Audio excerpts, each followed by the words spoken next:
یو ملګری پوښتنه کړې ده چې دعا کې لاس پورته کول څنګه دي. بعضې ملګري وایي کم ځایونو کې چې د دعاګانو تذکره راغلې ده او په هغې کې د لاسونو د پورته کېدلو خبره ورسره نه ده ذکر، نو په هغې کې په هغه دعا کې لاس پورته کول صحیح نه دي. او کومو ځایونو کې چې د دعا تذکره راغلې ده او ورسره د لاسونو پورته کېدل هم راغلي دي، نو هلته به سړی لاس پورته کوي. محترمو د دې خبرې جواب دا دی چې دعا کم ځای کې راغله نو هغې سره لاس پورته کېدل په خپله ذکر وي. ځان ته د لاس پورته کېدلو ذکر ته پکې ضرورت نشته.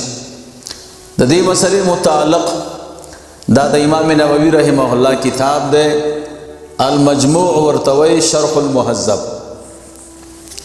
د به دغه صفحه 422 د په دې یو مسله ذکر کوي او مخکې روایات راوړي دي تقریبا 2 پاڼې د 409 هغه روایات ذکر کړي دي کم کې چې د دعا تذکرې سره سره د رفع الیدین او د لاسونو پورته کېدلو ذکر هم شته. د اخره کې په دې 422 صفحه باندې وایي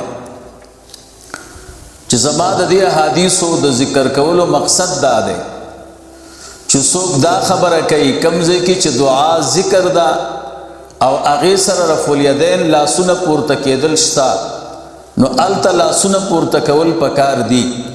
کومو ځایونو کې چې د دعا ذکر دی او د لاسونو پورته کېدل پکې نه دي راغلي هلته لاس پورته کېدل پکې نشته. دی وایي زما مقصد په دغه خلکو باندې رد دی.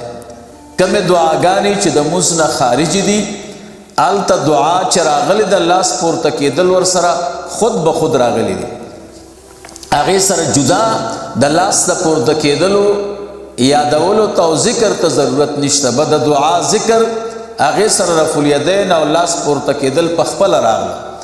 دا مجموع دا المجموع شرح المهذب د امام نووي رحمه الله دا جلد نمبر د 3 او صفحه دا 422.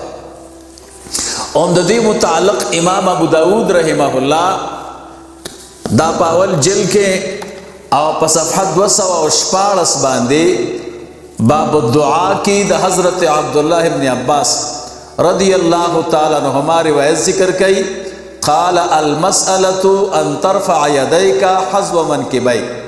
دعا وی دي ته چې لاس به پورته کې تر رکوع پورې، نو دا لاس پورته کېدل په دعا کې په خپله داخل دي.